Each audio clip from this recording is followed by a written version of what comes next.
ஸ்வர் vowels உயிரெழுத்துக்கள். இப்போ ஹிந்தியில் ஆ, தமிழ்லையும் ஆ, இங்கிலீஷில் ஏ. அடுத்தது ஆ, தமிழ்லையும் ஆ, இங்கிலீஷில் டபுள் ஏ. அடுத்தது ஈ, தமிழ்லையும் ஈ,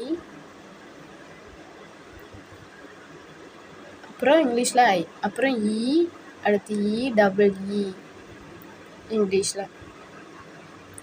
அடுத்தது ஊ, அடுத்து யூ, இங்கிலீஷில் யூ. அடுத்து ஊ டபுள்யூ, ஹிந்திலையும் ஊ தான் வரும்.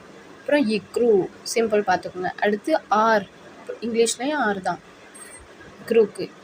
அப்புறம் ஏ, தமிழ்லையும் ஏ, ஹிந்திலையும் ஏ, இங்கிலீஷில் இ. அப்புறம் ஐ, அடுத்து ஏஐ இங்கிலீஷில். அடுத்து ஓ, இப்படி தான் போடணும். தமிழில் ஓ, இங்கிலீஷில் ஓ.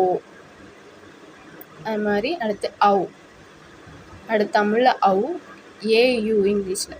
அடுத்து அடுத்து ஏஎம், இங்கிலீஷில் ஏஎம்.